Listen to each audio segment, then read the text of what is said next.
Where were you? I was in a field in Scotland. I was staying in a yurt. I had no Wi-Fi. I can show you the pictures of the sheepdogs. There were sheep outside. How good. did you hear? I was unpacking boxes. 'Cause So you've many just moved. boxes because I just moved. And I sort of, really exhausted. I hadn't touched my phone because I was doing all of this unpacking like a crazy person.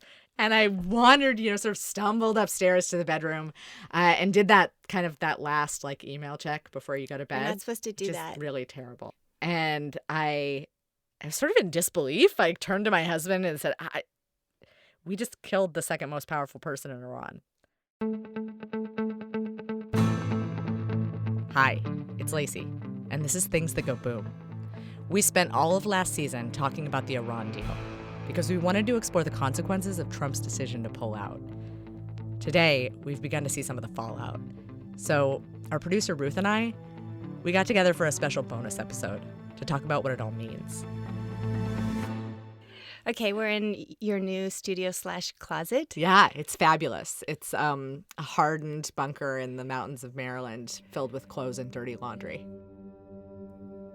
Senior Iranian commander Hossein Salami has threatened revenge for the killing. Speaking at today's funeral, he suggested General Soleimani would be more dangerous to America as a martyr. Reports tonight that Iran has launched multiple missiles at Iraq's Al-Assad air base that is northwest of Baghdad. So jokes aside, we're doing sort of an emergency bonus episode here because we've just done a season on Iran last year, Trump walking away from the nuclear deal. And even then, I don't know if you and I imagined that this would become such an issue in such an unfortunate way. So let's talk a little bit about what this means and unpack a little bit what might happen from here. Yeah. I remember that the first time you and I had Soleimani come front and center for us was in Brian Hook's office. He's the U.S. envoy on Iran. Remember that?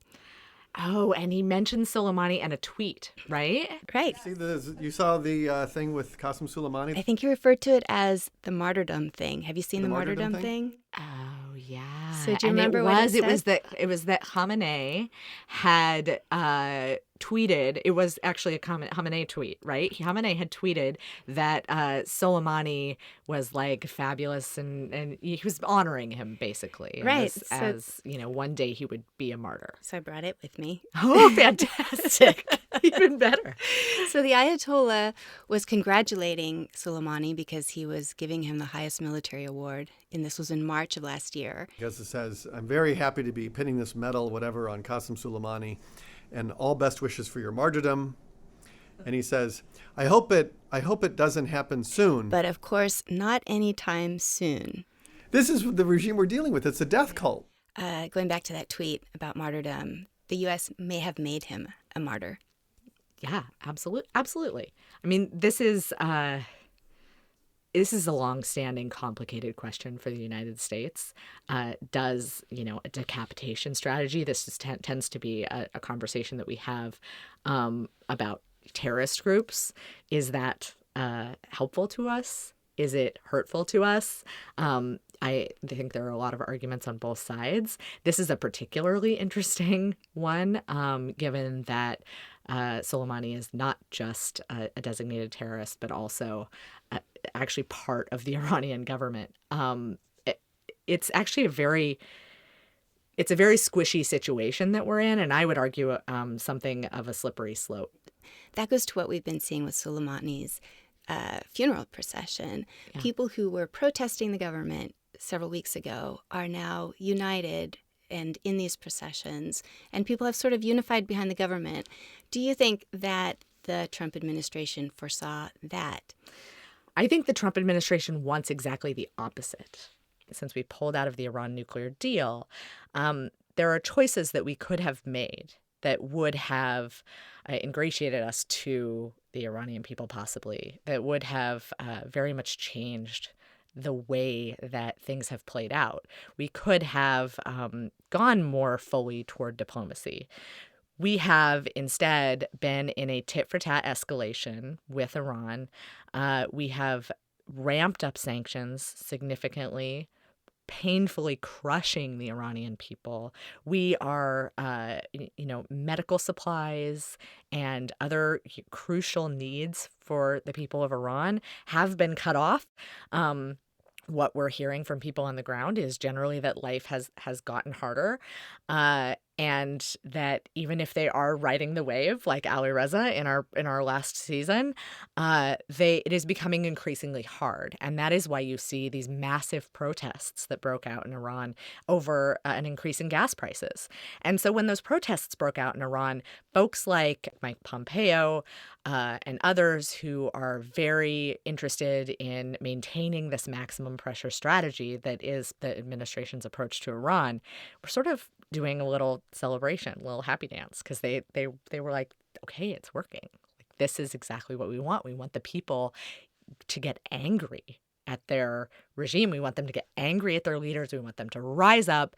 And, that puts us in a better place, either, to negotiate, or possibly we see regime change, or possibly, something else happens. And now we're on a different page. This, entirely. with one move, Trump put us in a completely different place.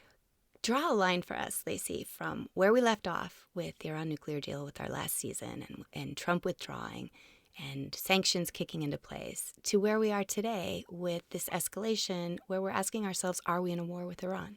Yeah, so when we were sitting in that office with Brian Hook in March, we had just pulled out of the Iran nuclear deal. It was still pretty unclear what the administration's strategy was. A lot of folks were saying it kind of looked like regime change, but also a lot of experts didn't really want to go that far. And the Trump administration was openly denying that they were pursuing a policy of regime change. So maximum pressure to them was just what they were doing. It was just maximum pressure on Iran. If you put maximum pressure on them, they will back down. Iran is not a country that tends to bend to foreign pressure. In fact, it's a little bit of a sticking point for the people of Iran. This kind of really intense foreign pressure is something that they've experienced many times in the past. That's something that we talked about in our last season. And it really sort of digs into their bones and it really gets at the heart of everything, all these bad things that they've experienced for so many years, all this outside foreign influence. There's also a political component to all of this, where in Washington there are critics of Trump who say that this is kind of a political move. Why now? And that he's got re-election in mind, that he's trying to take attention away from the impeachment trial. I've even had a cartoon come my way of two paratroopers about to jump out of the back of a plane while bombs are falling. And one says to the other, "Is this your first re-election campaign, kid?" So what do you make of the timing? And is it politically expedient? We can't ignore the timing. But there is actually some interesting evidence that this sort of wag the dog war bump that we might talk about in society doesn't actually exist. A lot of the political science research shows that even though presidents who start wars see an initial spike in their approval ratings, that drops very quickly. Okay. And so it's actually unlikely that Trump, were he to start a war right now, would see a vast improvement, the kind of improvement he would need to be reelected. We've just gotten in this new video. It reportedly shows the missiles being fired from western Iran into those Iraqi bases where U.S. troops are. We've just seen Iran launch the first in what could still be a series of measured counterattacks. And for a short time, it really looked like we might be on the brink of war. But Trump's response has also been somewhat measured. We suffered no casualties. All of our soldiers are safe. Iran appears to be standing down. So right now it actually looks like that window for diplomacy might be beginning to widen if Trump is willing to climb through. So everything hinges now on the U.S.'s next move and Iran's next move. And continuing down this path of maximum pressure could be very dangerous. Maybe you could give us a swath of reactions that we could look for, starting with a best case scenario and going to a worst case scenario. So Iran, it's important to remember, is actually very calculated and calm historically in its reactions to big big things. And I think there's no question that the reaction will be proportional, which is very concerning. Iran has resources all over the world, but Iran is also very calculated, and they are trying to build a case with the rest of the world and with their own people that they are the responsible party here. So one way that Iran has responded has been to say that they're sort of tiptoeing further away from the Iran nuclear deal. It's been a little bit mixed the way this has been reported. I think the early headlines said that Iran was leaving the deal altogether. So where are we on the Iran deal now? It's a little bit of a simplistic read on Iran's announcement because Iran has said that they will begin to ramp up nuclear production in a lot of the ways that were limited by the nuclear deal. Things like the number of centrifuges and the amount of enrichment, the research that they'll be doing around nuclear technologies. All of those things that were limited by the nuclear deal, Iran has announced that they no longer consider those limits to be in place.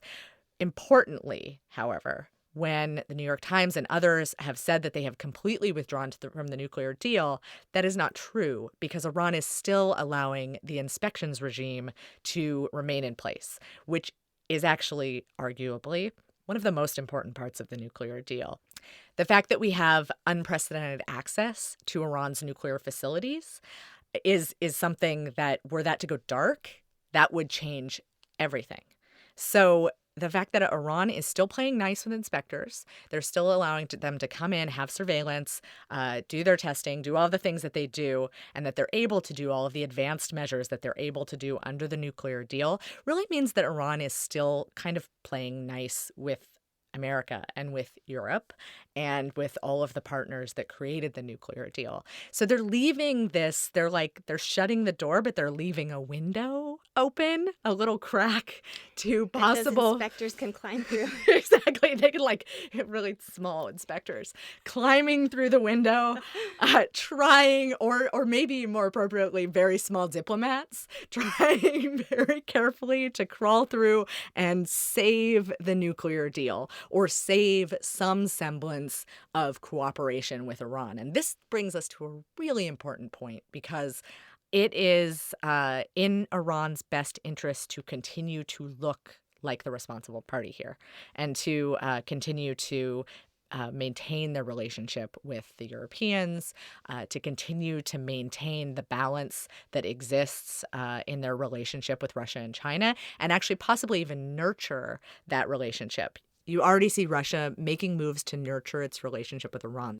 Across the board, Russia had a very good 2019, and 2020 is looking good so far already as well.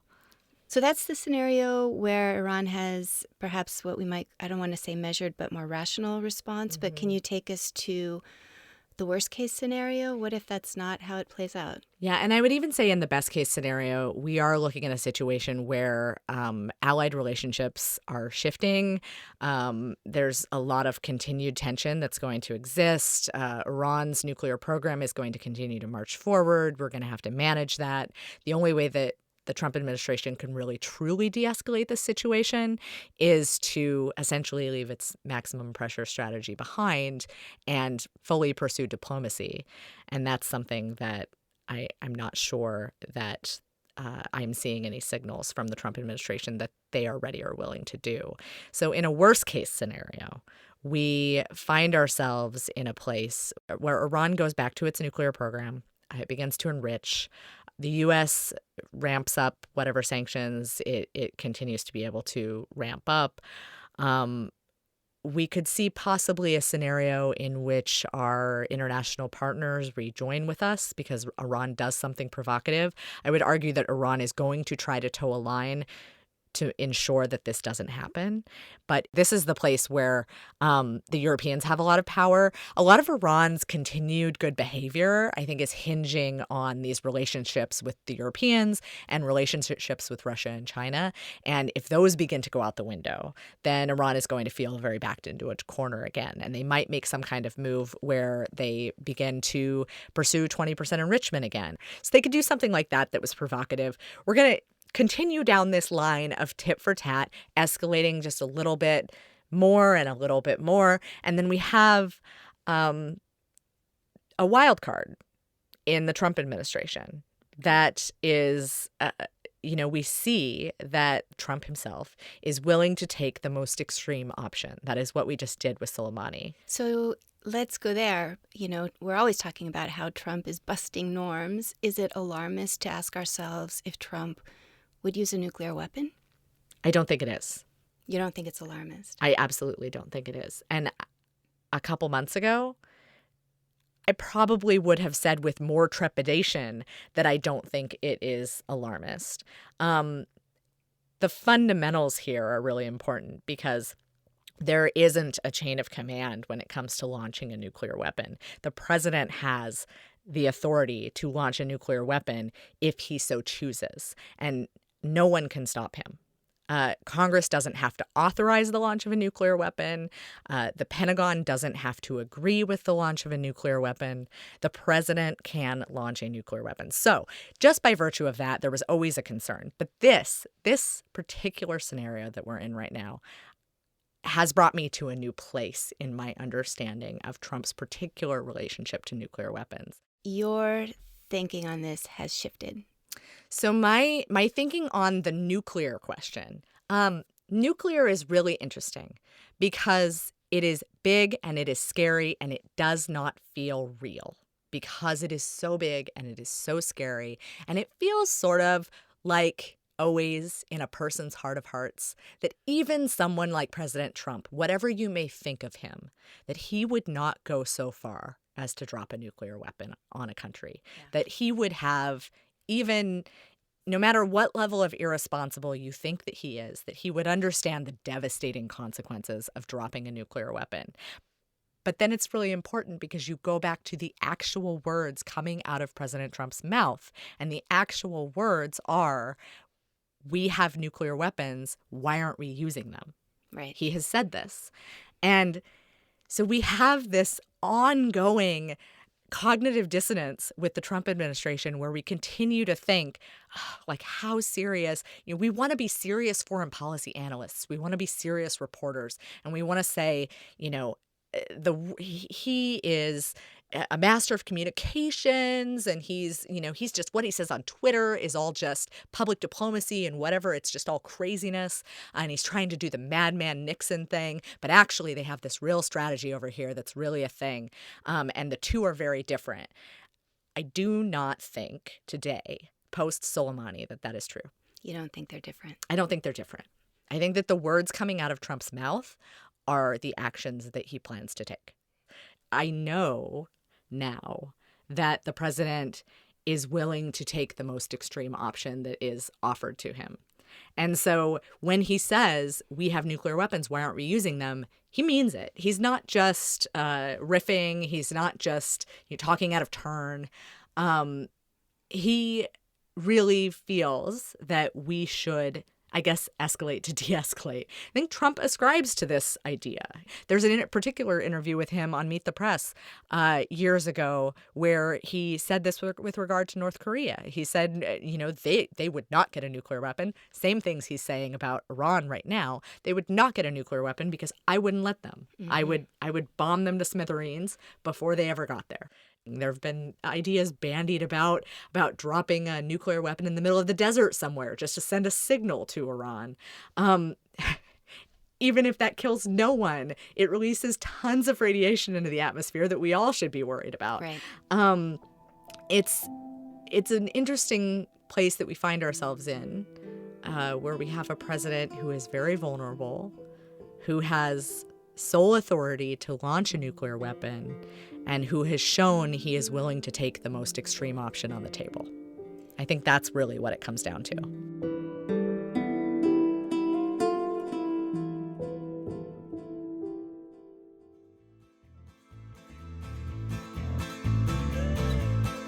If you want to dig deeper into how we got here, our second season of Things That Go Boom does just that. We cover the Obama administration's negotiation of the nuclear deal, Trump's decision to walk, the impact of sanctions pressure on the Iranian people, and the lobby for war with Iran, and so much more. Subscribe, listen, and while you're there, give us a rating and tell us what you think. Things That Go Boom is a production of PRX and Inkstick Media. This episode was produced by Ruth Morris, who also joined me in the closet bunker for this special episode, and it was written by me. Darian Schulman composed our music. We'll be back soon with a full new season, this time in Russia and China. So stay tuned.